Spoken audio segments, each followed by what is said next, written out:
Salam Rahayu. Menjawab pertanyaan apakah berspiritual itu bisa berproses dengan sendirinya? Jawabannya iya, bisa.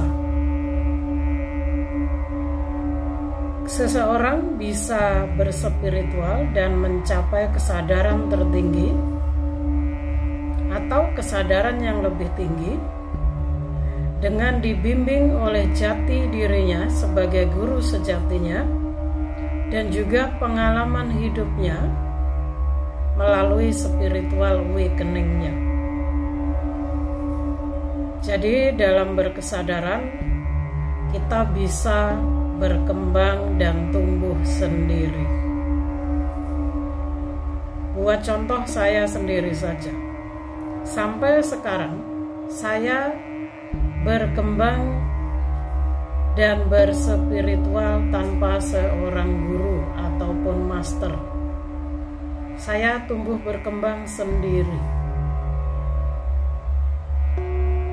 Jadi jawabannya di sini bisa. Karena kita berkesadaran, berspiritual, itu proses yang mana kita lebih mengenal jati diri.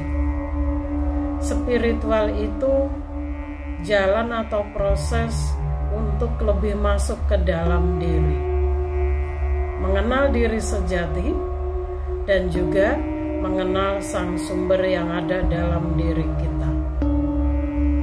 Ya, jadi guru atau master itu adalah hal yang di luar diri kita. Ya, dan satu hal lagi, dalam kesadaran spiritual tidak ada paksaan atau suatu keharusan.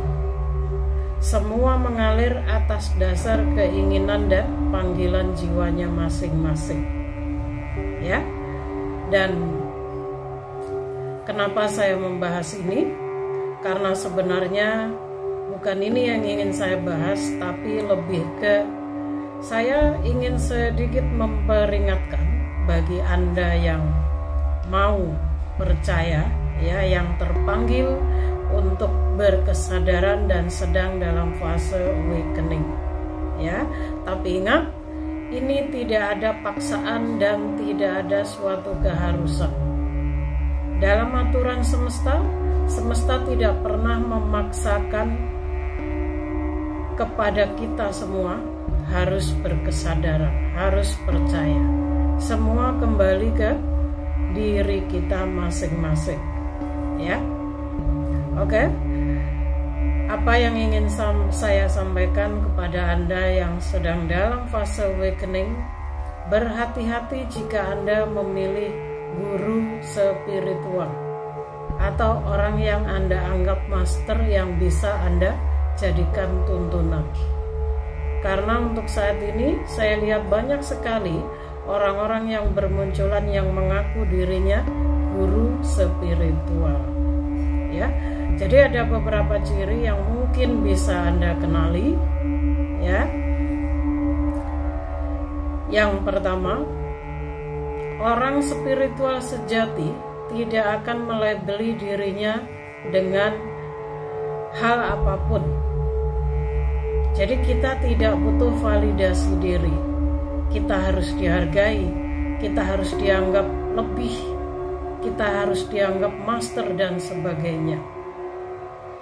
Karena semakin tinggi seseorang dalam berkesadaran, kita justru akan semakin merendah, semakin nol, ya.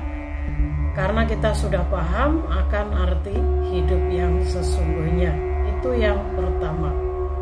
Yang kedua, orang spiritual sejati yang sudah berkesadaran tinggi dalam spiritual tidak akan memaksakan kehendaknya kepada seorang murid yang mana dia harus mengikuti dan percaya dengan aturan atau dengan kita. Ya. Karena dalam spiritual tidak ada paksaan. Jadi biasanya ini dia lakukan, ya. Orang-orang ini biasanya melakukan bahwa kita harus percaya dengan apa yang dia katakan. Kita harus mempercayai dan melakukan apa yang telah dia ajarkan. Ya, makanya saya selalu mengingatkan kalian boleh menyerap ilmu dari berbagai orang yang kalian anggap lebih baik, entah itu guru spiritual atau apapun, tapi ingat, kita harus tetap menjadi diri sendiri. Kita cukup menyerap ilmunya saja, bukan ketergantungan. Ya, kalau Anda ketergantungan kepada guru spiritual, itu namanya Anda kemelekatan. Itu namanya Anda belum spiritual. Ya, oke.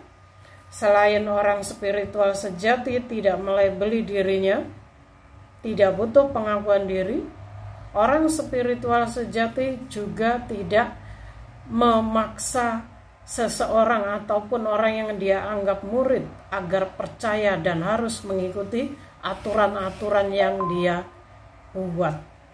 Ya. Oke, yang kedua. Satu hal lagi, orang spiritual sejati yang dengan tulus ikhlas akan membantu perkembangan kesadaran di sekelilingnya, tidak akan membuat harga atau menekan para murid atau orang-orang di sekelilingnya dengan harga yang sangat tinggi. Ya, biasanya ini untuk biaya mahar dan sebagainya.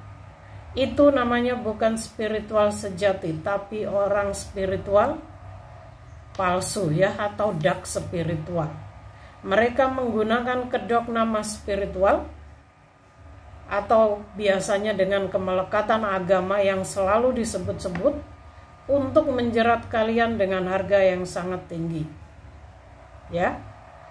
Orang spiritual sejati, jika memang kita membuka coaching, memang kita perlu mahar, tapi kita akan mengambil seperlunya, sewajarnya saja. Ya. Karena memang apapun di dunia ini tidak ada hal yang gratis, semua butuh proses. Ya. Tapi kita tidak akan menekan harga yang sangat tinggi yang akan memberatkan orang-orang di sekeliling kita. Ya. Jadi di sini kembali lagi saya ingatkan bagi Anda yang dalam perjalanan spiritual, ya, atau sedang dalam fase awakening, agar Anda mendengarkan intuisi Anda. Ya, sudah saya ingatkan berkali-kali bahwa guru sejati Anda adalah jati dirimu sendiri dan juga pengalaman hidupmu melalui spiritual awakeningmu. Ya, jadi Anda boleh menyerap ilmu dari berbagai master, tapi harus tetap menjadi diri sendiri. Mungkin hanya ini saja yang bisa saya sampaikan bagi Anda yang sedang dalam fase awakening. Mudah-mudahan bisa membantu, ya, agar Anda tidak tersesat dalam mencari seorang guru. Ya, salam rahayu dari saya.